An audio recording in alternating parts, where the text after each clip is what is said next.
स्वागत है आपका बी न्यूज नेशन में। मैं हूं आबिद हुसैन शेख। बीजापुर में जमीर अहमद खान को कैबिनेट में शामिल करने की मांग। बीजापुर में बड़े पैमाने पर प्रोटेस्ट। जमीर अहमद खान को कैबिनेट में शामिल करने की मांग तेज। बीजापुर में मुस्लिम समाज के कई संगठनों ने जमीर अहमद खान को तुरंत मंत्री पद देने की मांग को लेकर बड़ा प्रोटेस्ट किया। प्रदर्शनकारियों का कहना है कि जमीर अहमद खान अल्पसंख्यक और गरीब तबकों की मजबूत आवाज़ हैं और उनके साथ हर समाज के लोगों का समर्थन है।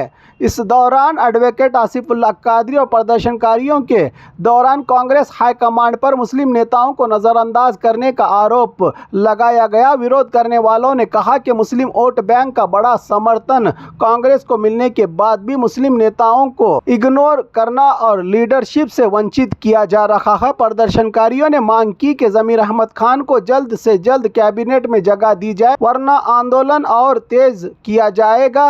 राज्य भर में की चेतावनी दी है प्रदर्शनकारियों ने। जमीर अहमद खान साहबರಿಗೆ जमीर अहमद खान साहबರಿಗೆ ಬೇಕೇ ಬೇಕು ನ್ಯಾಯ ಬೇಕು ಬೇಕೇ ಬೇಕು ನ್ಯಾಯ ಬೇಕು। ನಾವು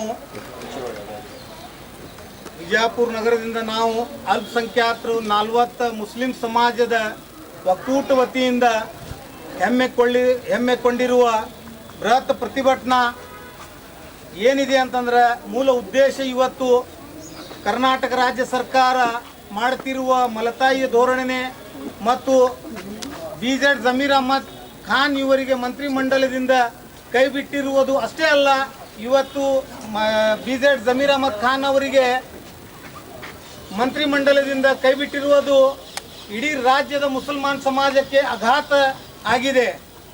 ಈ ಹೇಳಲಿಕ್ಕೆ ಮತ್ತು ಸರ್ಕಾರಕ್ಕೆ ಇದರ ವಿಷಯ ಕುರಿತು ತಿಳುವಳಿಕೆ ಹೇಳಲಿಕ್ಕೆ ನಾವು ಇವತ್ತು 14 ಮುಸ್ಲಿಂ ಸಮಾಜ ವತಿಯಿಂದ ಒಕ್ಕೂರದಿಂದ ಚರ್ಚೆ ಮಾಡಿ ಪದಾಧಿಕಾರಿಗಳು ತುರ್ತ ಈ ಪ್ರತಿಭಟನೆಯನ್ನು ಕೈಗೊಂಡಿದ್ದೀವಿ. ಈ ಪ್ರತಿಭಟನೆಯ ಮೂಲ ಉದ್ದೇಶ ಏನಿದೆ ಅಂದರೆ, ಕರ್ನಾಟಕ ರಾಜ್ಯ ಸರ್ಕಾರ ಕಳೆದ ಚುನಾವಣೆಯಲ್ಲಿ ಈ ಕಾಂಗ್ರೆಸ್ ಪಕ್ಷ ಅಧಿಕಾರದಲ್ಲಿ ಬರಬೇಕಾಗಿದ್ದರೆ 90% ಮುಸಲ್ಮಾನ್ ಸಮಾಜನ್ನು ಬೆಂಬಲ ಸೂಚಿಸಿದ ನಂತರ ಇವತ್ತು ಎಲ್ಲರೂ ಅಧಿಕಾರದಲ್ಲಿ ಬಂದಿದ್ದಾರೆ. ಇವತ್ತು ಡಿ.ಕೆ. ಶಿವಕುಮಾರ್ ಸಾಹೇಬರು ಮುಖ್ಯಮಂತ್ರಿ ಆಗಬೇಕಾದ್ರೆ, ಸಿದ್ದರಾಮಯ್ಯನವರು ಮುಖ್ಯಮಂತ್ರಿ ಆಗಬೇಕಾದ್ರೆ, ಎಲ್ಲರೂ ಕಾಂಗ್ರೆಸ್ ಪಕ್ಷದ ನಾಯಕರು ಮಂತ್ರಿ ಮಂಡಲದಲ್ಲಿ ಸೇರ್ಪಡೆ ಆಗಬೇಕಾದ್ರೆ ನಮ್ದು ಮುಸಲ್ಮಾನ್ ಸಮಾಜದ ಬಹುದೊಡ್ಡ ಕೊಡುಗೆ ಇದೆ. ಹಾಗಾಗಿ ಇವತ್ತು ಮುಸಲ್ಮಾನ್ ಸಮಾಜವನ್ನು ಕೆಣಗಣಿಸುವ ಉದ್ದೇಶದಿಂದ ಒಂದು ಸುಳ್ಳು ಆಡಿಯೋ ವೈರಲ್ ನೆಪದಲ್ಲಿ ಮಂತ್ರಿ ಸ್ಥಾನದಿಂದ ಜಮೀರ್ ಅಹಮದ್ ಸಾಹೇಬರಿಗೆ ಕೈಬಿಟ್ಟಿರೋದು ಸಂಪೂರ್ಣ ಅನ್ಯಾಯ ಮತ್ತು ಇಡೀ ಮುಸ್ಲಿಂ ಸಮಾಜಕ್ಕೆ ಒಂದು ಕಪಾಳ ಮೋಕ್ಷವನ್ನು ಕೊಟ್ಟಿದ್ದಾರೆ ಅನ್ನುವಂಥದ್ದು ಎಲ್ಲ ರಾಜ್ಯದ ಎಲ್ಲ ಮುಸಲ್ಮಾನ್ ಸಮಾಜದ ಭಾವನೆಗೆ ಕೆರಳಿಸಿದೆ. ನಾನು ಇವತ್ತು ಈ ಮಾಧ್ಯಮದ ಮುಖಾಂತರ ಸನ್ಮಾನ್ಯ ಮುಖ್ಯಮಂತ್ರಿ ಹಾಗೂ ಕರ್ನಾಟಕ ರಾಜ್ಯ ಸರ್ಕಾರದ ಉಸ್ತುವಾರಿ ಸಚಿವರಾದ ಕೆ.ಸಿ. ವೇಣುಗೋಪಾಲ್ ಮತ್ತು ಸುರ್ಜೇವಾಲಾ ಮತ್ತು ಕಾಂಗ್ರೆಸ್ ಹೈಕಮಾಂಡ್ಗೆ ನಾವು ಇಡೀ ರಾಜ್ಯದ ಮುಸ್ಲಿಂ ಸಮಾಜ ವತಿಯಿಂದ ಒಂದು ಸ್ಪಷ್ಟ ಸಂದೇಶ ಜೊತೆಗೆ ಎಚ್ಚರಿಕೆಯನ್ನು ನಾವು ಇವತ್ತು ಹೇಳಲಿಕ್ಕೆ ಬಯಸ್ತಾ ಇದ್ದೀವಿ. ಈಗಾಗಲೇ ಎಲ್ಲ ನಾವು ಯಾವುದೇ ಧರ್ಮೀಯ, ಯಾವುದೇ ಜಾತಿಯ, ಯಾವುದೇ ಸಮಾಜದ ವಿರೋಧ ನಮ್ಮ ಮುಸ್ಲಿಂ ಸಮಾಜ ಇಲ್ಲ, ಇದು ಒಂದು ಸ್ಪಷ್ಟ ನಾವು ಹೇಳಲಿಕ್ಕೆ ಬಯಸ್ತಾ ಇದ್ದೀವಿ. ಆದರೆ ಇಡೀ ಮಂತ್ರಿಮಂಡಲದಲ್ಲಿ ಡಿ.ಕೆ. ಶಿವಕುಮಾರ್ ಅವರು ಆಗಿರುವ ಮುಖ್ಯಮಂತ್ರಿಯ ಮಂತ್ರಿಮಂಡಲದಲ್ಲಿ ಮುಸಲ್ಮಾನ್ ಸಮಾಜಕ್ಕೆ ಸಂಪೂರ್ಣ ಅನ್ಯಾಯ ಆಗಿದೆ ಮತ್ತು ಲಿಂಗಾಯತ್ ಸಮಾಜಕ್ಕೆ 4-5 ಮಂತ್ರಿಮಂಡಲದಲ್ಲಿ ಸ್ಥಾನವನ್ನು ಕೊಟ್ಟಿದ್ದೀರಿ, ಒಕ್ಕಲಿಗ ಸಮಾಜಕ್ಕೆ ಮುಖ್ಯಮಂತ್ರಿ ಕೊಟ್ಟಿರಿ, ಅದರ ಜೊತೆಗೆ 3-4 ಮಂತ್ರಿಮಂಡಲದಲ್ಲಿ ಸ್ಥಾನವನ್ನು ಕೊಟ್ಟಿದ್ದೀರಿ. ಕುರುಬ ಸಮಾಜದವರಿಗೆ ನೀವು ಸಂಪೂರ್ಣ ಅವರಿಗೆ ಬೆಂಬಲಿಸ್ತಾ ಮಂತ್ರಿಮಂಡಲದಲ್ಲಿ ಸ್ಥಾನ ಕೊಟ್ಟಿದ್ರಿ. ಆದರೆ ಮತ ಪಡಿಬೇಕಾದ್ರೆ ನಿಮ್ಗೆ ಮುಸಲ್ಮಾನರು ಬೇಕು, ಅಧಿಕಾರ ಬೇಕಾದ್ರೆ ನಿಮ್ಗೆ ಲಿಂಗಾಯತ್ ಸಮಾಜದವ್ರು ಬೇಕಾ, ನಿಮ್ಗೆ ಕುರುಬ ಸಮಾಜದವ್ರು ಬೇಕಾ, ನಿಮ್ಗೆ ಒಕ್ಕಲಿಗ ಸಮಾಜದವ್ರು ಬೇಕಾ? ಹಾಗೇ ಇದ್ದರೆ ಇವತ್ತು ನಾವು ಇಡೀ ಮುಸ್ಲಿಂ ಸಮಾಜ ವಿಜಯಪುರದಿಂದ ಬೃಹತ್ ಪ್ರತಿಭಟನೆ ಮೂಲಕ ಸರ್ಕಾರಕ್ಕೆ ಸೂಚನೆ ಕೊಡ್ತಾ ಇದ್ದೀವಿ.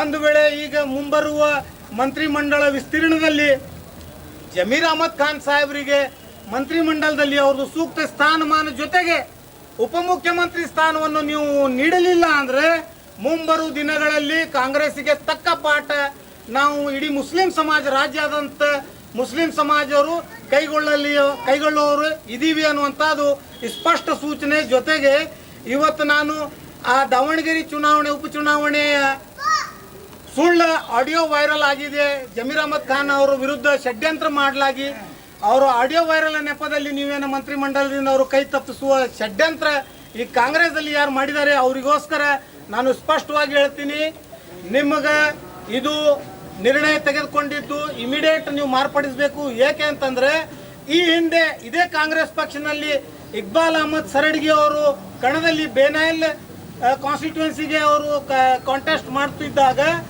ಇದೇ ಕಾಂಗ್ರೆಸ್ ಪಕ್ಷದ ಎಲ್ಲ ಶಾಸಕರು ಕೈ ಶಾಸಕರೇ ಕ್ರಾಸ್ ವೋಟಿಂಗ್ ಮಾಡಿದ್ರು.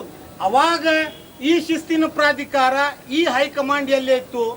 ಮತ್ತು ಅದು ಅಲ್ಲದೆ ಅದೇ ದಾವಣಗೆರೆ ಚುನಾವಣೆಗಿಂತ ಪೂರ್ವದಲ್ಲಿ ಶಾಮನೂರು ಶಿವಶಂಕರಪ್ಪನ ಅಂತ ಅವರು ಧೀಮಂತ ನಾಯಕರು ವೇದಿಕೆಯಲ್ಲಿ ಬಹಿರಂಗವಾಗಿ BY ರಾಘವೇಂದ್ರವನ್ನು ಬಿಜೆಪಿಯಿಂದ ಆರಿಸಿ ತರಬೇಕು, ಈ ಜಿಲ್ಲೆಯ ಸಾಂಸದರಿಗೆ ಅವರು ಮಾಡಿ ಕಳಿಸ್ಬೇಕು ಅನ್ನೋಂಥದ್ದು ಘಂಟಾಘೋಷವಾಗಿ ಹೇಳಿಕೆಯನ್ನು ಕೊಟ್ಟಿದ್ದಾಗ DK ಶಿವಕುಮಾರ್ ಎಲ್ಲಿದ್ರು, ಸುರ್ಜೇವಾಲಾ ಅವರು ಎಲ್ಲಿದ್ರು, ಕಾಂಗ್ರೆಸ್ ಹೈಕಮಾಂಡ್ ಎಲ್ಲಿದ್ರು, ಅವಾಗ ಯಾಕೆ ಆ ಶಿಸ್ತಿನ ಕ್ರಮ ಶಾಮನೂರು ಶಿವಶಂಕರಪ್ಪ ಅವ್ರ ಮೇಲೆ ತೆಗೆದುಕೊಂಡಿಲ್ಲ ಅನ್ನುವಂಥದ್ದು ನಮ್ದು ಯಕ್ಷ ಪ್ರಶ್ನೆ ಅದ. ಹೀಗಾಗಿ ಒಂದು ವೇಳೆ ಇವತ್ತು ನಾವು ಇಡೀ ಮುಸ್ಲಿಂ ಸಮಾಜ ವತಿಯಿಂದ ಹೇಳಲಿಕ್ಕೆ ಬಯಸುವುದೇನೆಂದರೆ, ಈಗ ಕೂಡಲೇ ಮಂತ್ರಿಮಂಡಲದಲ್ಲಿ BZ ಜಮೀರ್ ಅಹಮದ್ ಖಾನ್ ರವರ ಹೆಸರನ್ನು ಸೇರ್ಪಡೆ ಮಾಡಿ ಅವರಿಗೆ DCM ಸ್ಥಾನವನ್ನು ಕೊಡಲಿಲ್ಲ ಅಂತಂದ್ರೆ ಮುಂದಿನ ದಿನಗಳಲ್ಲಿ ಜಿಲ್ಲೆಯಾದಂಥ ಎಲ್ಲ ಮುಸ್ಲಿಂ ಸಮಾಜದ ನಮ್ಮ ಮುಖಂಡರು ಮತ್ತು ಅಂಜುಮನ್ ಇಸ್ಲಾಂ ಸಂಸ್ಥೆಗಳಾದ ಚೇರ್ಮನ್ರು, ಯುವ ಮುಖಂಡರು, ಕಾಂಗ್ರೆಸ್ಸಿನ ಪದಾಧಿಕಾರಿಗಳು ಎಲ್ಲರೂ ಒಕ್ಕೂರದಿಂದ ಸಭೆಯನ್ನು ತೆಗೆದುಕೊಂಡು ಕಾಂಗ್ರೆಸ್ ಪಕ್ಷನ್ನೇ ನಾವು ತಿರಸ್ಕಾರ ಮಾಡಿ ಜಿಲ್ಲೆಯಾದಂಥ ಹೋರಾಟ ಮಾಡುವುದಲ್ಲದೆ ಇವತ್ತು ಈ ಮಾಧ್ಯಮದ ಮುಖಾಂತರ ಈ ರಾಜ್ಯದ ಎಲ್ಲ ಮುಸಲ್ಮಾನರಿಗೆ ನಾನು ಕರೆ ಮಾಡ್ತಾ ಇದ್ದೀನಿ. ಇವತ್ತು ಎಚ್ಚೆತ್ತುಕೊಳ್ಳುವಂಥ ಸಂದರ್ಭ ನಿರ್ಮಾಣ ಆಗಿದೆ. ಒಂದು ವೇಳೆ ನಾವು ಎಲ್ಲರೂ ಸಹಾನುಭೂತಿಯಿಂದ ಒಮ್ಮತದಿಂದ ನಮ್ಮ ನಾಯಕರ ಬೆಂಬಲಕ್ಕೆ ನಿಲ್ಲಲಿಲ್ಲ ಅಂತಂದ್ರೆ ನಾಳೆ ನಮ್ಮ ಬಾಳ್ವೆ ಚಂದ ಆಗುವುದಿಲ್ಲ, ನಮಗೆ ಈ ರಾಜ್ಯದೊಳಗೆ ಇವರು ಬದುಕಲಿಕ್ಕೆ ಕೊಡುವುದಿಲ್ಲ. ಫಾಸಿಸ್ಟ್ ಗೌರ್ಮೆಂಟ್, ಮನುವಾದಿ ಗೌರ್ಮೆಂಟ್ ಅಂತ ನಾವು ಬಿಜೆಪಿಗೆ ಟೀಕೆ ಮಾಡುವುದರಿಂದ ಅದಕ್ಕಿಂತ ಕಮ್ಯುನಲಿಸಂ ಕಾಂಗ್ರೆಸ್ನಲ್ಲಿ ಹುಟ್ಟಾಗ್ತಾ ಇದೆ. ಹೀಗಾಗಿ ಇವರನ್ನು ಕೆಣಗಣಿಸಬೇಕಾಗಿದ್ದರೆ ನಾವು BZ ಜಮೀರ್ ಅಹಮದ್ ಖಾನ್ ಅವ್ರ ಜೊತೆಗೆ ನಿಂದಿರಬೇಕು ಮತ್ತು ಮುಸಲ್ಮಾನ್ ಸಮಾಜಕ್ಕೆ ನಮ್ಮ ಈ ರಾಜ್ಯದೊಳಗೆ ನಾವು ಪ್ರಥಮ ಜನಸಂಖ್ಯೆ ಉಳ್ಳವರು, ಹೆಚ್ಚಿನ ಜನಸಂಖ್ಯೆ ಉಳ್ಳವರು ಜನಾಂಗ ಅಂತಂದ್ರೆ ಮುಸ್ಲಿಂ ಸಮಾಜ ಅಂತ ಈಗಾಗಲೇ ವರದಿಯನ್ನು ಸ್ಪಷ್ಟ ಆಗಿದೆ. ನಮ್ಮ ಸಮಾಜಕ್ಕೆ ಘೋರ ಅನ್ಯಾಯ ಆಗ್ತಾ ಇದೆ. ಕೇವಲ ಒಂದೇ ಒಂದು ಮಂತ್ರಿ ಸ್ಥಾನ ಕೊಟ್ಟಿದ್ದು ಇದು ಅನ್ಯಾಯ ಆಗಿದೆ. ಹಾಗಾಗಿ ನಾವು ಇಡೀ ರಾಜ್ಯಾದ್ಯಂತ ನಮ್ಮ ಮುಸ್ಲಿಂ ಮುಖಂಡರ ಜೊತೆಗೆ ಚರ್ಚೆ ಮಾಡಿ ಮುಂದಿನ ದಿನಮಾನಗಳಲ್ಲಿ ರೂಪರೇಷೆಯನ್ನು ತಯಾರು ಮಾಡಿ ಕಾಂಗ್ರೆಸ್ ಪಕ್ಷವನ್ನು ನೇರ ತಿರಸ್ಕಾರ ಮಾಡಿ ಬೇರೆ ಪರಾಯ ವ್ಯವಸ್ಥೆಯನ್ನು ನಾವು ಹುಡುಕಲಿಕ್ಕೆ ಪ್ರಾರಂಭ ಮಾಡುತ್ತೀವಿ ಅಂತ ಎಚ್ಚರಿಕೆ ಗಂಟೆ ಕೊಡುತ್ತಾ ನಾವು ಸ್ಪಷ್ಟವಾಗಿ ಕಾಂಗ್ರೆಸ್ ಪಕ್ಷಕ್ಕೆ ಹೈಕಮಾಂಡ್ಗೆ ಮನವಿ ಮಾಡ್ತಾ ಇದ್ದೀವಿ. ಈಗಾಗಲೇ ನೀವು ನಮ್ಮನ್ನು ಸೆರೋಗೇಸಿ ಮದರನ್ನಾಗಿ ಟ್ರೀಟ್ ಮಾಡ್ತಾ ಇದ್ದೀರಿ, ಮಲತಾಯಿ ಧೋರಣೆ ಮಾಡ್ತಾ ಇದ್ದೀರಿ. ಮತ ಬೇಕಾಗಿದ್ರೆ ಮುಸಲ್ಮಾನರು ಬೇಕು, ಅಧಿಕಾರ ಬೇಕಾದ್ರೆ ಮೇಲ್ಜಾತಿಯವರು ಬೇಕು ಅಂತಂದ್ರೆ ಇದನ್ನು ಸಹನೆ ಮಾಡುವುದಿಲ್ಲ, ಯಾವ ಕಾಲಕ್ಕೂ ಸಹನೆ ಮಾಡುವುದಿಲ್ಲ. ಇಡೀ ಮುಸ್ಲಿಂ ಸಮಾಜ ರಾಜ್ಯಾದ್ಯಂತ ಒಕ್ಕೂಟದಿಂದ ನಿಮ್ಮನ್ನು ವಿರೋಧ ಮಾಡ್ತೀವಿ ಅಂತ ಎಚ್ಚರಿಕೆ ಹೇಳುತ್ತಾ ನನ್ನ ಮಾತು ಮುಗಿಸ್ತೀನಿ. जय भीम, जय हिंद, जय कर्नाटक। जैसे ही 2023 का इलेक्शन हुआ तो तमाम मुसलमानों ने एक होकर कांग्रेस को वोट देकर 88% मुसलमानों ने कांग्रेस को वोट दिया है, जिसकी वजह से कांग्रेस जो है हुकूमत में आई। सिद्धरामैया चीफ मिनिस्टर बने, बाकी के तमाम लोग भी बने। जब 6 महीने तक जो है खाली सिर्फ मुसलमान करते रहे, काम तो कुछ नहीं हुआ। मुसलमानों के वोट से आए, 88% वोट दिया, उनके तरफ से हम मिनिस्टर बने, काम एक भी नहीं हुआ। उसके बाद 6 महीने के बाद उन मुसलमानों को भूल दिए। तो ये हमारा भी फर्ज बनता है कि जो कौम हुकूमत ला सकती है तो वो हुकूमत को गिरा सकती भी है। तो हमको ये चाहिए कि हमारे चंद कमजोरियाँ हैं कि एक हमारा खास हिंदू का एक लीडर है, उन्हें खुद बता रहा था कि जब अब कादरी साहब हमारे मुसलमान हैं, इनको वोट देने के लिए लोग उतनी मेहनत नहीं करते जितना एक हिंदू का पार्टी वोट इलेक्शन करता है, कपड़े फाड़ लेते हैं हमारे मुस्लिम। आप जरा गौर से सुनिए, तवज्जो दिए इस बात को कि हमारा आदमी जब ठहरता है तो उतनी मेहनत नहीं करते। एक गैर मजहब का आदमी जब ठहरा है इस पार्टी से, तो हम इतनी मेहनत करते हैं, कपड़े पाड़ते हैं, जूते पड़ जाते हैं। तो ये उनको क्या हो गया है कि कहाँ करते भी उन मुसलमान जाते नहीं, हमारे कुछ है। अब बता रहे थे कि कौन से परसेंट पूर्व के 2 सीटों को दिया है, अब 10 के अंदर 12 के अंदर है, पूर्व सीटों को 2 जने को मिनिस्टर दिया है। हमें 1 करोड़ से ज़्यादा की आबादी वाले मुसलमान है, उसमें 1 देता है।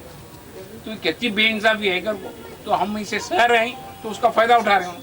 तो हम इस बाकायदा इसका हम उनको दिखाना चाहिए। और हमारे और दूसरे हालात भी देखिए, बीजापुर के मुसलमानों के एरिया में, वार्ड में कुछ भी काम नहीं है। हिंदुओं के वार्ड में देखिए तो मेरी रोड अच्छी है, उसे पड़ा को खोद कोहर बना रहे। यहाँ हमारे पास 3-3 साल से अभी तक रोड इतनी खराब हुई है, उसको देखने तैयार नहीं। 3-3, 4-4 बार उद्घाटन हो रहा है, उसका फाउंडेशन डाल रहे हैं, लेकिन काम नहीं हो रहा। आप देख रहे हैं हर जगह देखिए हमारे मुस्लिम एरिया में। तो क्या मुसलमानों के लिए कुछ नहीं किया? ऐसा ही एक एजिटेशन गुलबर्गा में आज है, तो वो बहुत बड़े पैमाने पर कर रहे हैं सर। गुलबर्गा में आज हमारे अली बाबा भी हैं उसमें, तो उन्होंने भी मेरे को इन्फॉर्मेशन दिए थी, लेकिन हम नहीं जा सके। बहुत बड़े पैमाने पर उन्होंने क्या है कि 3 साल के अंदर कांग्रेस ने मुसलमानों के क्या किया, ये है उनका मौजू। 3 साल हुकूमत करे तो मुसलमानों के लिए सिद्धरामैया ने क्या किया, कांग्रेस हुकूमत ने क्या किया, ये उनका एजेंडा है। तो ऐसा मैं तमाम अपने भाइयों से, बुजुर्गों से, बच्चों से गुजारिश करता हूँ कि हम भी कुछ ना कुछ एक्टिंग करें, हम भी कुछ ना कुछ उनके लिए कुछ करें। तो ये उनको एहसास हो जाए कि अगर हम इनको कुछ नहीं करते तो ये भी हमारे लिए कुछ कर सकते हैं। इसलिए मैं ज़्यादा वक्त आपका ना देते हुए हमारा खाजी साहब का शुक्रिया अदा कर, कौम की फिक्र करते हैं वो। वैसे बहुत से लीडर हैं हमारे, कुछ नहीं करते, खाली स्टेज बैठना, हार डाल लेना, शाल डाल लेना है। लेकिन कौम की फिक्र करके कौम को नुकसान हो रहा है, हमारे मुस्लिम लीडरों को नुकसान हो रहा है करके फिक्र करने वाले बहुत कम लोग हैं। तो अल्लाह ताला जो है उनको कामयाब करे। हम तमाम लोगों का अल्लाह अकल दे कि हम भी कुछ ना कुछ करें। तो इस बार चाहे हमारे MP पाटिल हो, चाहे और दूसरे लोग हो, वो भी कुछ नहीं करें। हमारा मिनिस्टर क्या करे बोलो मुसलमानों के लिए? बीजापुर में 1 MLA BJP का है, 6 MLA कांग्रेस के हैं, 1 JDS का है, हुकूमत BJP की चलती है। उन्हीं क्या बोलता होता है। परसों हाल ही में TDPI के ताल्लुक से इतने एलिगेशन गए तो उसे ट्रांसफर में उन्हीं रखे उसे बच्चन गौड़ा, उसको उन्हीं से रन देकर रखे। एक भी काम करने चाह नहीं, 7 महीने हुआ साहब, एक ट्रांसफर नहीं, एक अपॉइंटमेंट नहीं, कुछ भी नहीं काम करता। तो इसका मतलब क्या है?